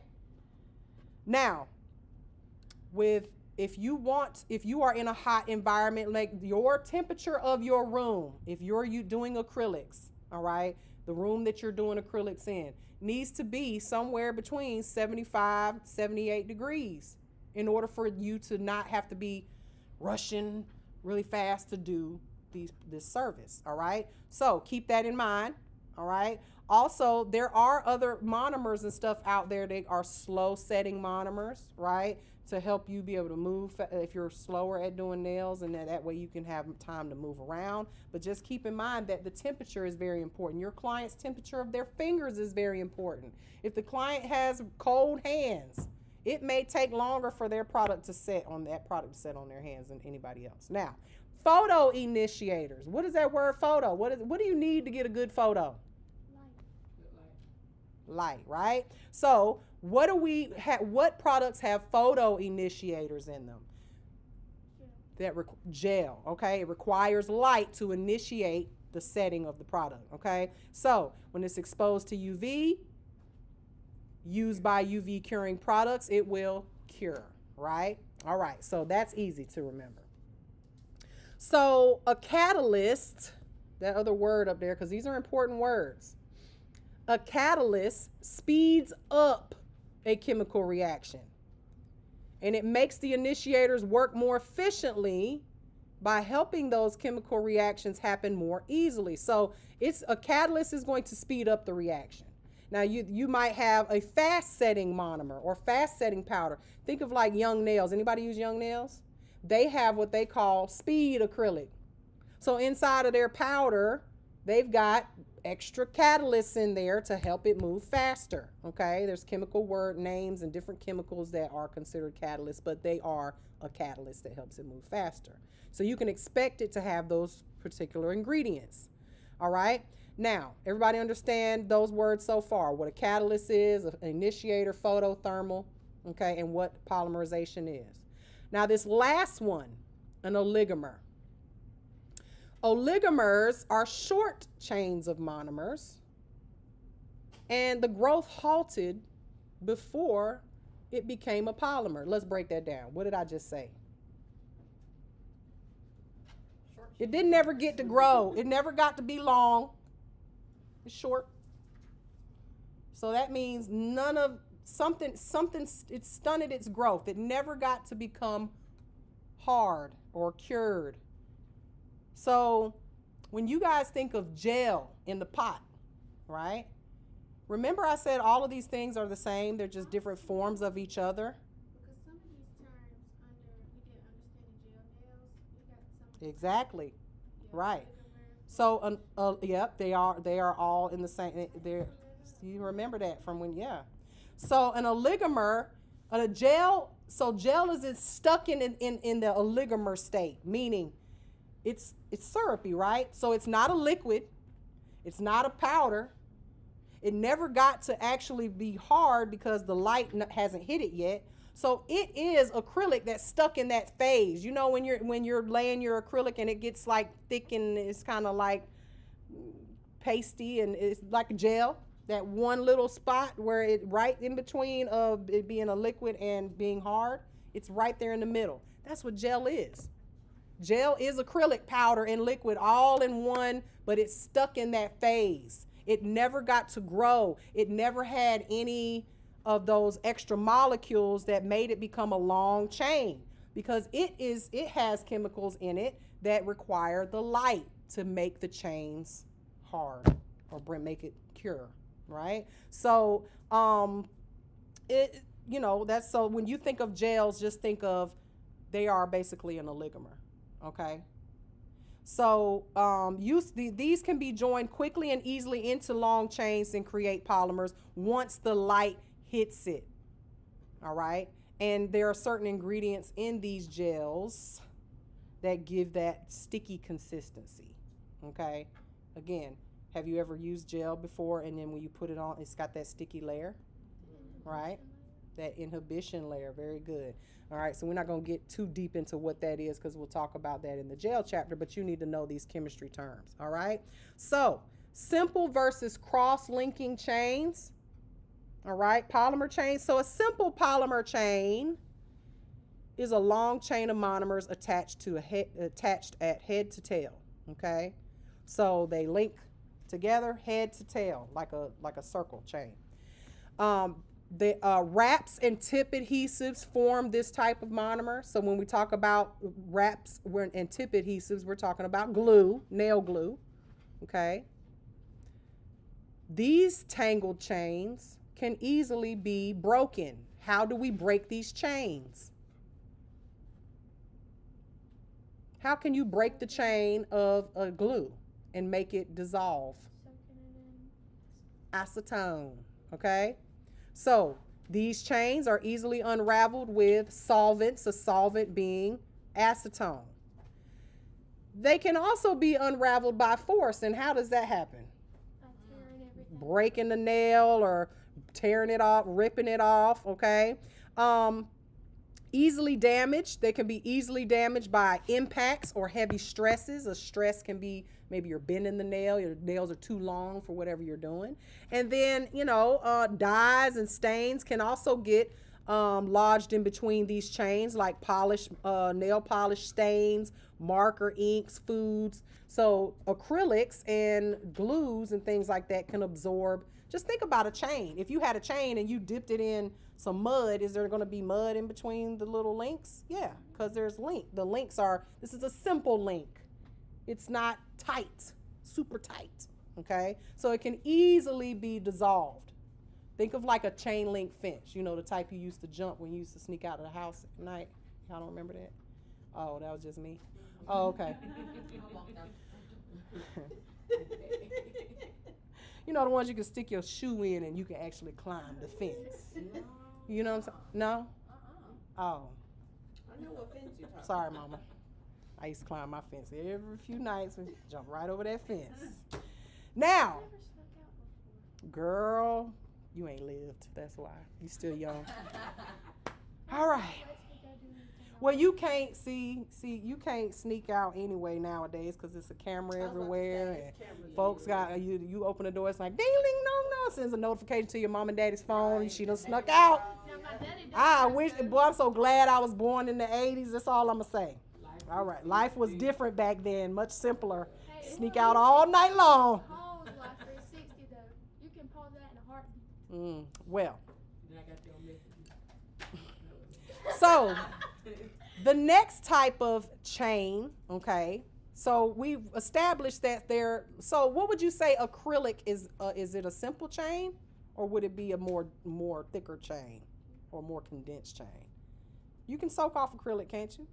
Right? So it is a simple chain product. It can be soaked off. Now, cross linkers, okay, this is a monomer that joins different polymer chains together, and they become much tighter, okay? So these are used in UV gels, all right, and gel enhancements that cannot be soaked off. These are the type of chains that, think of, instead of the chain that you can stick your feet in and jump over, think of a chain like, what is that called, what the knights wear, like those heavy chain. Oh, yeah. It's like super tight chain mail, super tight chains that are like, it's still a chain, water could get through it, but it's so tight that, I think you can't even stab through it. Like, you'd really have to. That's why they wore it, right, as protection. So here's the thing. So these are really tight, like nets. So acetone, the molecule, if the chain is this big, the hole in the chain is this big, but the molecule of acetone is this big, can it get through? Can it penetrate? It's like, boop, bounce off, boop, boop. This is the reason why you can't soak off UV gel, okay? Hard gel. Remember when we talked about hard gel, Jasmine, right? The difference between soft and hard. We'll get there when we get to gel, but there's some gels that cannot be soaked off. That's hard gel. And these are gels that you would make long enhancements with. You can't make long enhancements with gel polish. It's too flexible and it soaks off. Not strong enough. So those are cross-leaking chains. They are resistant to staining. They are resistant to solvents, including water, acetone, alcohol, can't be soaked off. So gel nails, that's why I said they will last longer, because they don't absorb water like acrylic does. And the reason why acrylic starts to crack and fall apart and stuff is because you're steadily keeping it in water. It's absorbing it, it's absorbing it, and it's drying, absorbing and drying. So that's why it does that. So everybody understand what a cross-linker is in a simple polymer chain, right? Again, you are never going to use this information again in real life. You're not going to be telling your clients, oh, well, you broke your simple polymer chain. That's why your nails broke. Okay. Listen, I'm telling you, sometimes I just want to do it just to confuse people. But as long as y'all understand it, we can move right along. Okay, now, this is a controversial subject. Acrylics. All nail enhancements and adhesives are based on the acrylic family, the acrylates. All right. All of their ingredients are similar. Okay. There are three main types of acrylics that we use, main types that we use to make nail enhancements and glues. Okay. They are methacrylates, acrylates, and cyanoacrylates. Okay. Methacrylates are used to make monomer liquid and polymer powder systems and at least one type of UV gel. Okay. Methacrylates. Acrylates are a type of acrylic that all other UV gels are based on. Okay, so notice they all have the word acrylate at the end of them. This is why they can work together. Okay, because they are all in the same family. Now, cyanoacrylates, did you guys know that nail adhesive is acrylic? It is acrylic. Nail glue is acrylic. It is an acrylate. It is a different type of acrylate, but it is an acrylate. Now, let me break this down to you guys. What is an acrylate? If I told you that this, I don't know, this is an acrylate, what is this to you? If you're looking at it and seeing me, it's a foot. I know that, ma'am. But it's not a human foot. It's a fake foot. But what is it made out of? Plastic. So acrylates are plastic. I know your nails are hard and you're like, oh, it's a concrete. It's some type of really hard. It's a very hard plastic. There's lots of hard plastics out there. This is a hard plastic. I think it might be metal. I don't know, but you know what I'm saying. This is a hard plastic, right? All of these things they're Tupperware dishes, a hard plastic, right? And they can get harder. Right? Just depends on what type of acrylate they're made out of. All right? Because you would not want to put acetone on this little fan right here because it would probably melt, right? Because acetone melts plastic. So all of these are acrylates. They're all a plastic, whether it is a hard plastic, a medium hard plastic, a soft plastic. Think about those Gel-X nails when you apply them with that adhesive, right? It's just an acrylate. It's just a glue, a different type of glue, but it's so soft that it can be soaked off. You couldn't make a extension with any of that Gel-X glue. You couldn't like lay it out, cure it, and then like it would bend. Still a plastic. Everybody got that? All right, now.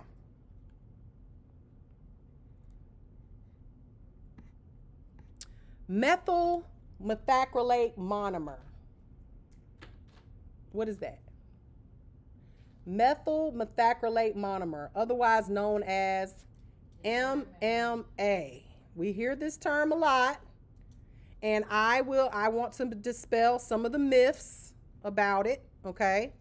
Because even I, as a young nail tech, thought that MMA, I fell in the, it's poisonous, it's cancer causing, you're gonna die if you use it.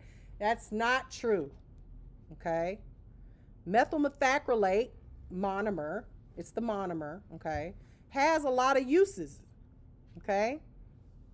However, none of them are for nails, right? So this is a substance that has been banned in the United States and in several other countries for use on nails. And some of your faves, well, one of them, Lovely Mimi, promotes that it is the only thing she uses on nails, because you can buy it in your local nail supply, okay? But it is banned. It is banned. It is banned. What does banned mean? That means don't use it, okay?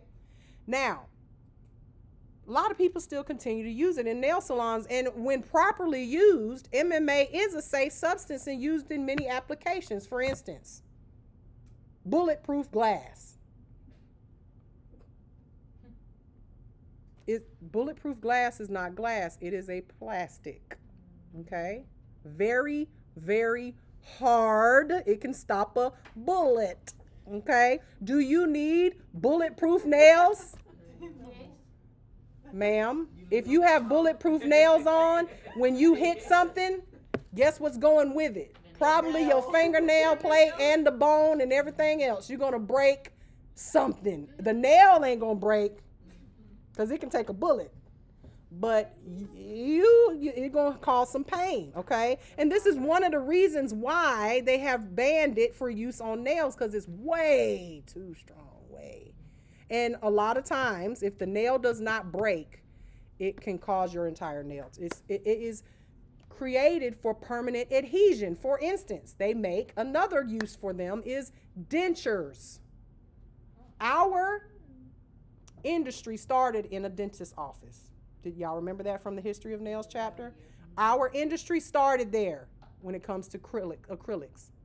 But do you need I want my teeth to be strong that when I bite down on something hard, they don't break.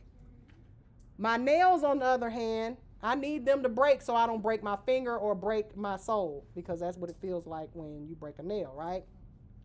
So, again, hard teeth. We want our teeth to be hard. We do not need so they use MMA in making dentures. It's a different type of liquid, very strong, very fast drying, okay? So that's one of the reasons why they like using it. Because first of all, you can get a bottle of MMA, a gallon bottle of it, for the same price that you can get an 8-ounce bottle of EMA, which is what you should be using, ethyl methacrylate monomer, okay?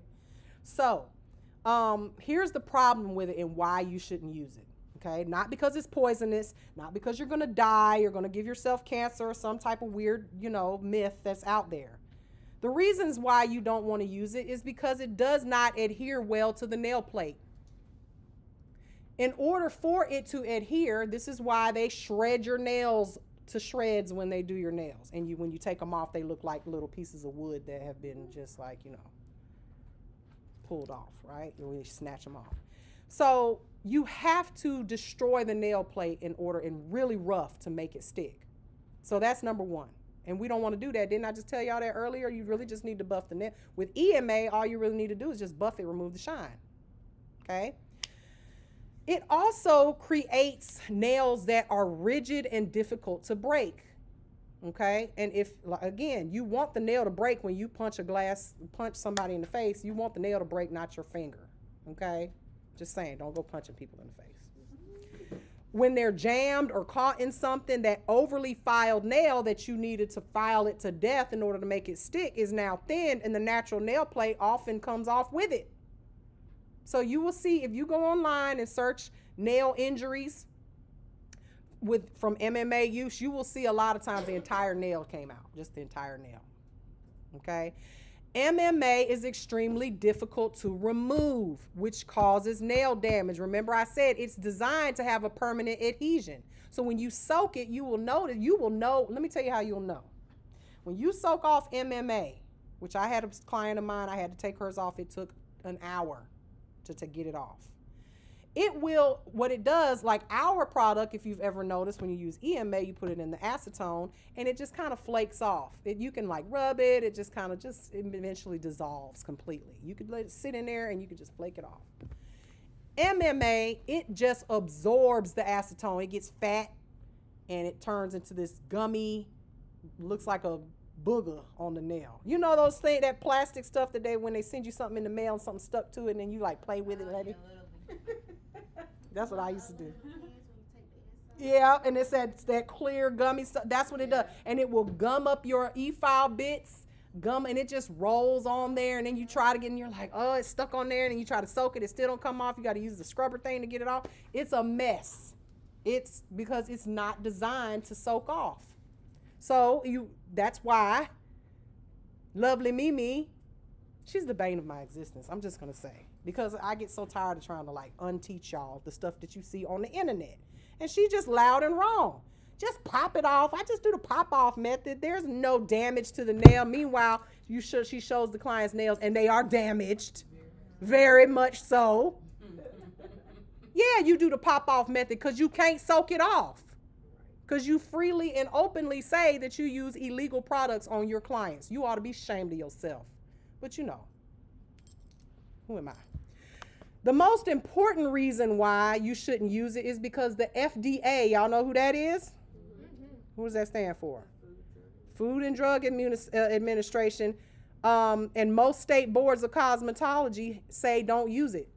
So yeah, you're gonna use whatever you want, right? Because but then when you go to court because your client, I don't know, got in a car wreck and they hit their hands went forward and they hit the glass or whatever, and every last one of their fingernails got ripped off, but the nails are still here. I still got the design and everything on there. Look, I can bring it to you in a biohazard bag and sue you because well, what is this?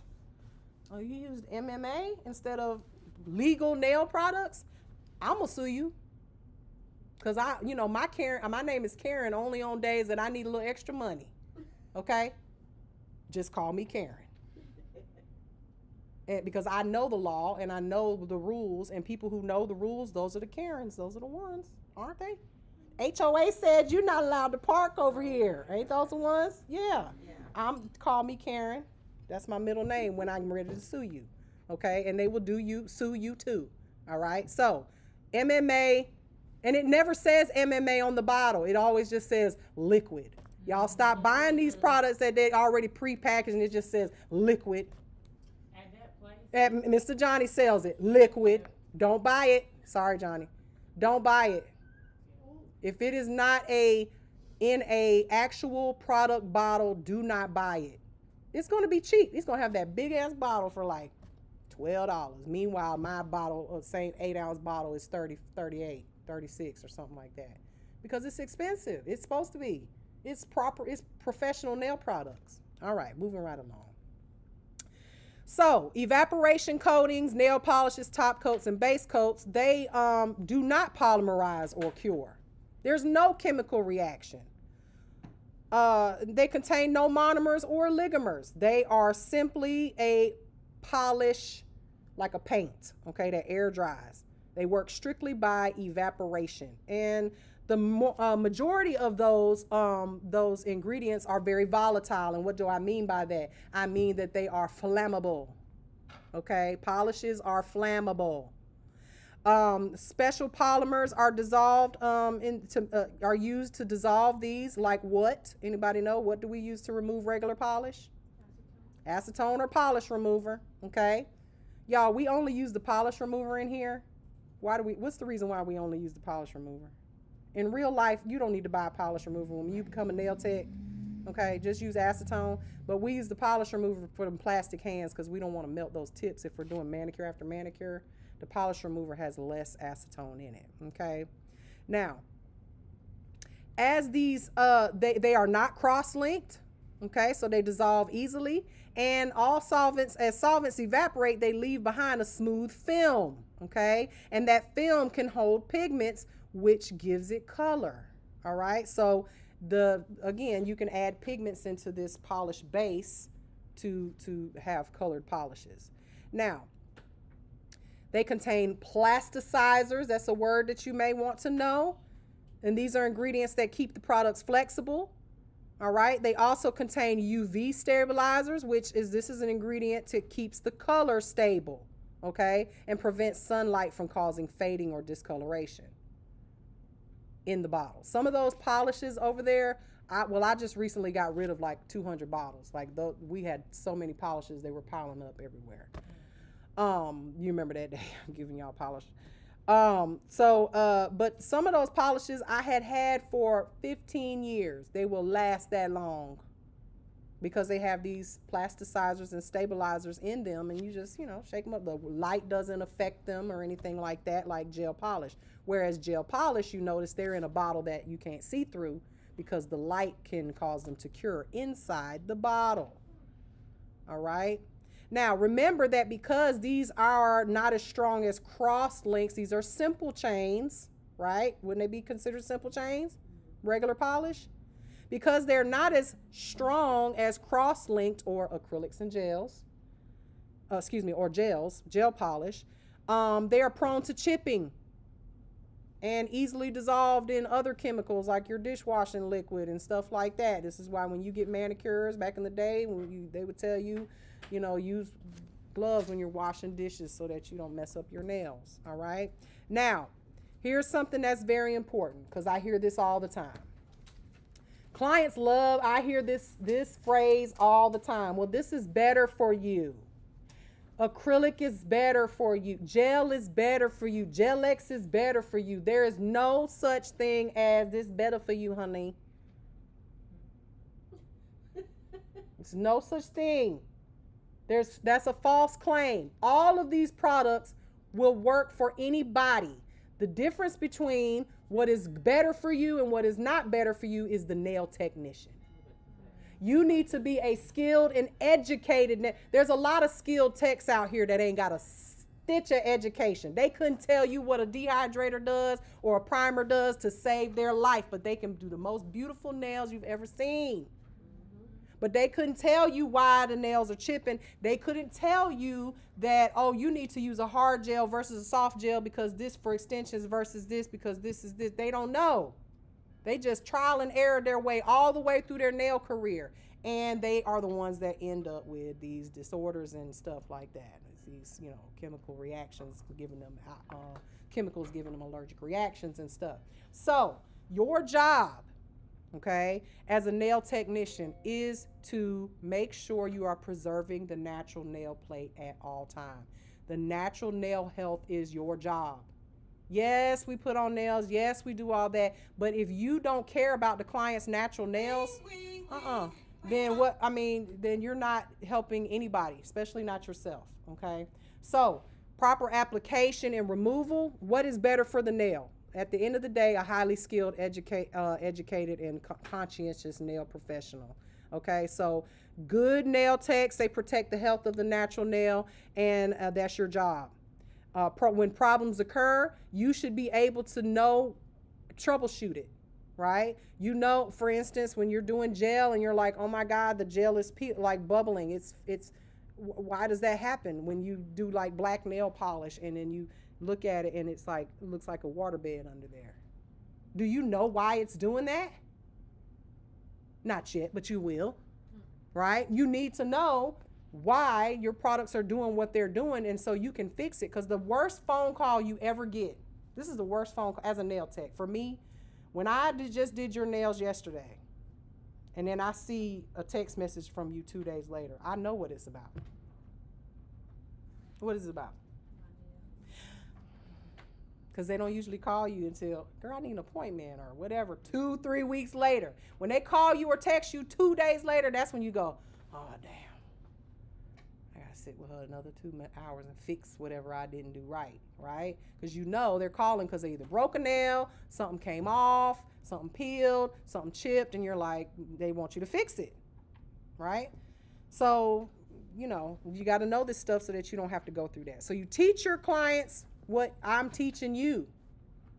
Tell them the reasons why you're doing what you're doing, or why you need them to hold their thumbs like this in the lamp, why you need them to not pick up their phone while you're doing their nails so that you don't have to wipe that tacky layer down and now it's not going to stick and all of this stuff, right? So again, you'll learn all of these things as we go along, but the chemistry is so important, okay? So protect yourself. Make sure you are wearing gloves when you are using these chemicals. I wear gloves when I am using liquid, polymer, and powder enhancements, acrylics. When I am doing acrylics, I am wearing gloves. Now, I may take them off once it gets hard and I start filing, okay, which is also not that great, right? But as far as filing with an e-file and you got gloves on, it catches that glove every time. But at max, I'll usually clip the tips off of the fingers, so that way I can still do what I need to do. All right. Take extreme care when you're touching these things. And even this is the place where I have the most issues with breaking out is here and here. Why do you think that is? You got your elbows on the table. You just did some gel polish, and a little bit of it got on the table, but you didn't notice. And then you put your arm right in it, and you just laid it there all day, and then you didn't notice that there, because you're not washing your elbows. You didn't wash your hands all the way up to the elbows, and you get home, and then you got a spot that's like red and big and itching, and then it stays that way for like three weeks. It's awful, okay? So these products are not designed for skin contact, period. No questions asked, none of it. Not any chemical. Again, polish is a different story, regular polish, but gel polish, do not get it in contact with the skin. Neither you nor your client needs to ever touch it as much as possible. If you get it on the skin, get it off, okay? And to avoid them getting an allergic reaction. We want our clients to keep coming to us. If they get allergic to the product, oh, you just lost some money, okay? So do not fall into that trap of developing bad habits, y'all.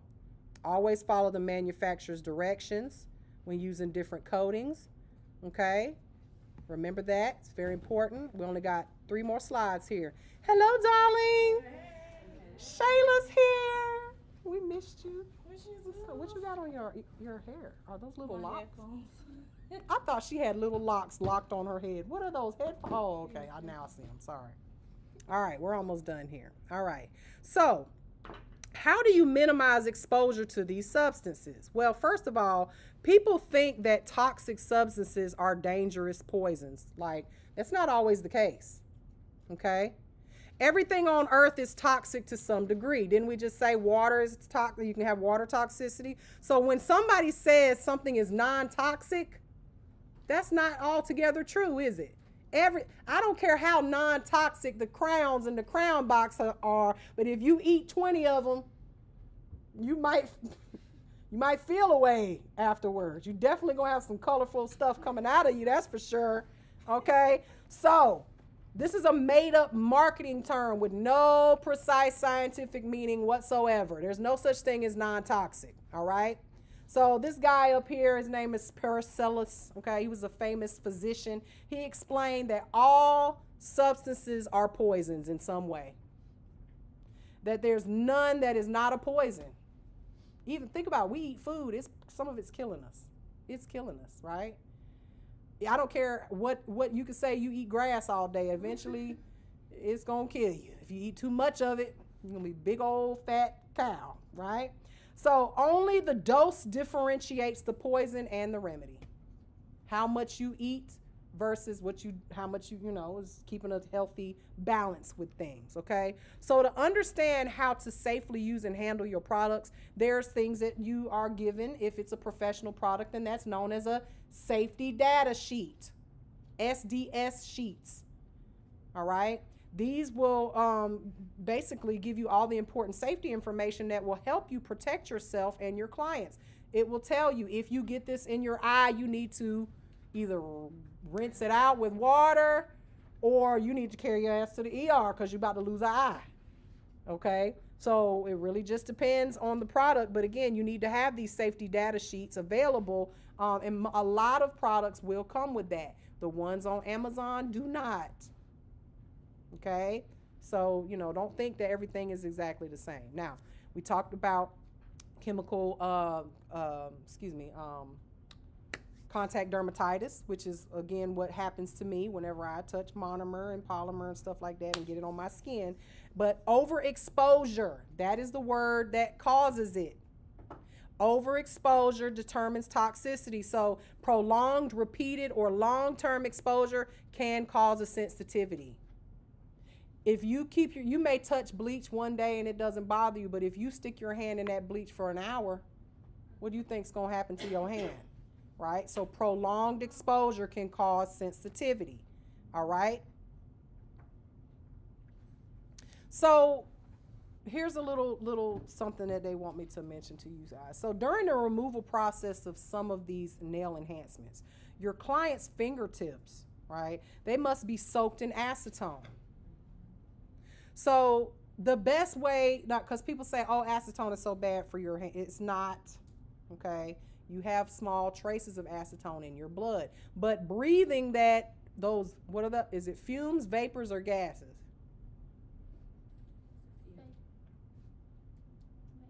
It's vapor. It's a vapor, okay? So you may want to place a clean cloth towel over that container, and that helps keep the evaporation. All right, right. Minimizes the acetone vapors in the salon, so the smell is kind of irritating sometimes. And acetone is one of the safest solvents used in the nail salon. Safest. Okay? You can soak your hands in acetone for years, and it ain't going to hurt you. No. Listen to me, okay? So there was a study done by Doug Schoen, my pretend husband. He's a complete nerd, but I met him at the show this year, and I cried when I met him like he was Michael Jackson. There's picture proof of it. I have it in my phone. I'm embarrassed of it because I was like, huh? He was like, are you okay? I was like, no, I just met the man of my dreams. He's a complete nerd, long hair. Y'all, if you saw him, you'd be like, Mary, please. Doug Schoen, Schoon. He did an experiment where he took his nail clippings, clipped them all off, put them in a jar, a mason jar, and left it in there for a year. Came back a year later, what do you think happened to the nail tips? Did they like dissolve or completely like disappear, turn into mush? What do you think happened to them? SEH. Oh, get that book over there. You know they could see he's on the back of the book. I see him. Mary, please. I know. Y'all, he is 7 feet tall Oh, I like a tall one. and smart. Miss Mary. Right. That When man I tell looks like you- he belongs in Harry Potter. You better leap. You want to fight? Hold on. Where my gun? Where my gun at? You better not talk about my man like that. That's my man. He don't know it, but I love him. He knows it. He knows it. He knows it because I was like, he was like, are you okay? I'm like, no. No, I'm not okay. He's in the nail industry. Yes, he is one of the top chemists he has created so many of the products that you use on a daily. Yeah, yes. He is a chemist, okay, for the nail industry. Anytime something new comes out, he does those books right there. If you don't own those books, you should own them.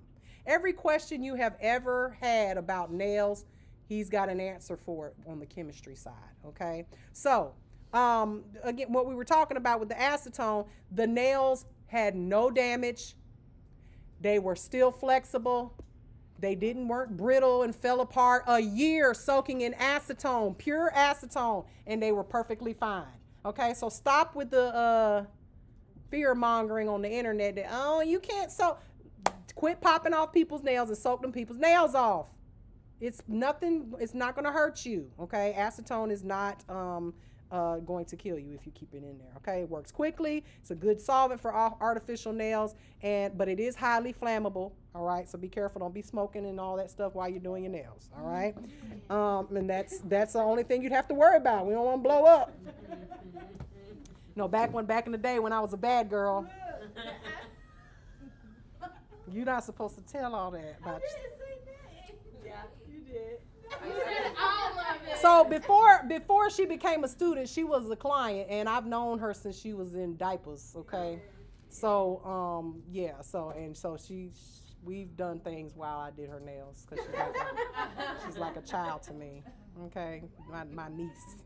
All right, so preventing inhalation exposure. Okay, this is kind of like an OSHA standard. So proper ventilation is important. So what is ventilation? Because when I say proper ventilation, people will be like, "Well, you need one of those suction things to keep all the smell out." Or proper ventilation is the air conditioner. Okay, it's cycling air. Okay, the state requires that you have a way to ventilate the room, aka a door or a window or something if there's a lot of smell in there. Okay, so it's very important, and it is a requirement for most state boards as well as OSHA. Okay, now you may check with your your local code and all that stuff when it comes to, because in some states they require, for instance, California requires that you have this special, it hooks to the air conditioning. I can't remember what it's called, but it is like a filtration system that you hook to the air conditioning that's supposed to, when it sucks the air, like these are the vents where it goes out. But there's a filter where it sucks the air in, right? Well, in California, it's like a $20,000 investment. A lot of nail salons can't even afford to get open because they've got to have that attached to their AC units so that the nail dust is not getting blown back out when the air circulates through. So in Georgia, we don't have that requirement. An air purifier, yes, that's probably what it's called, right? In Georgia, we're not required to have that. At most, you need to have like some type of air movement, AC, and then also you could have like a desktop dust collector, right? Works perfectly fine. All right, so you can capture that dust and remove it from the air. At the end of the day, wear a mask when you're filing or have some type of capture device that's sucking the dust down there, okay? That has a filter on it. I prefer the ones that are mobile that can be taken off the table, all right? So the last thing here, again, masks. Make sure that you have that's a little extreme. I ain't gonna lie to you, but I will say that keeps every single piece of dust out of your breathing space. Okay, those work, these N95s, they have to be properly fitted. If you've ever worked in a job or a medical office or something, if you worked at university during your orientation, they make you fit the mask so that if there's ever something that happens, like, you know, and we had it happen. I don't know if y'all remember when they had that train in Graniteville, that train crash, and it had all that chlorine and stuff on it. The train crashed into something and it got exposed to the air, and all them people was choking, and they came right to university with all that chlorine on them, and we had to wear those masks, and they required that we knew what size, because you either wore small, medium, large, or whatever, right? And it fits around the nose. It has to fit around your mouth. If you've got a beard, that's why they tell you can't have a beard when you work in these hospitals, because you got to be able to wear a mask. So, but it's not effective against those vapors, all right? The smell, you can still smell it through there, right? So just keep that in mind. Wear a mask when you're doing certain activities, okay? And that's going to be your actual filing and stuff, because even those ones that strap around your ears, the ones that we wore during COVID and stuff, if you wear that all day, there were some days I didn't even take it off because I was just with clients all day, and then by the time you take it off, you got these little white dust under your nose, and it looks a little suspect, you know what I'm saying? You'd be like, because it gets through the cracks, and you're breathing, and then you know you're breathing that dust if there's dust around your nose hairs and stuff, okay? So y'all, when we start working in here and there's 5, 6 of y'all doing nails at one time, it's gonna be dust, okay? So keep that in mind. So that's all I have for you guys for this particular subject. That was a lot of information. A lot. There's a client coming at 1. She wants Gel X, but I don't know if we don't have no Gel X here. I don't know how she even booked that. Like, clients keep booking weird stuff. She gonna get some acrylic. Okay, so one of the new students, one of the senior students can do it with your supervision. Y'all give a good clap for Shayla. She got her license. She is official. I'm about to leave that ass right here for the rest of the day. My cousin popped up from out of nowhere. This is my cousin Leilani back here. Hi, cousin. I didn't know I'm like, am I dreaming or something? I'm like, I haven't seen her literally in like 10 years. That's so funny. And I went to New York, Jersey. She was in Jersey at the time, to see her. Matter of fact, that was how long before your first marriage? When was it? It was like, 10, 12 years ago. Child. Dang. Long time. I was shocked. So that's all I have for you guys. So now you guys are going to take the exam. Okay? And I've decided to let them take their exams after class, so that way they know what they're doing. They're not failing it, okay? So I'm gonna end this. Bye, y'all, on the YouTube.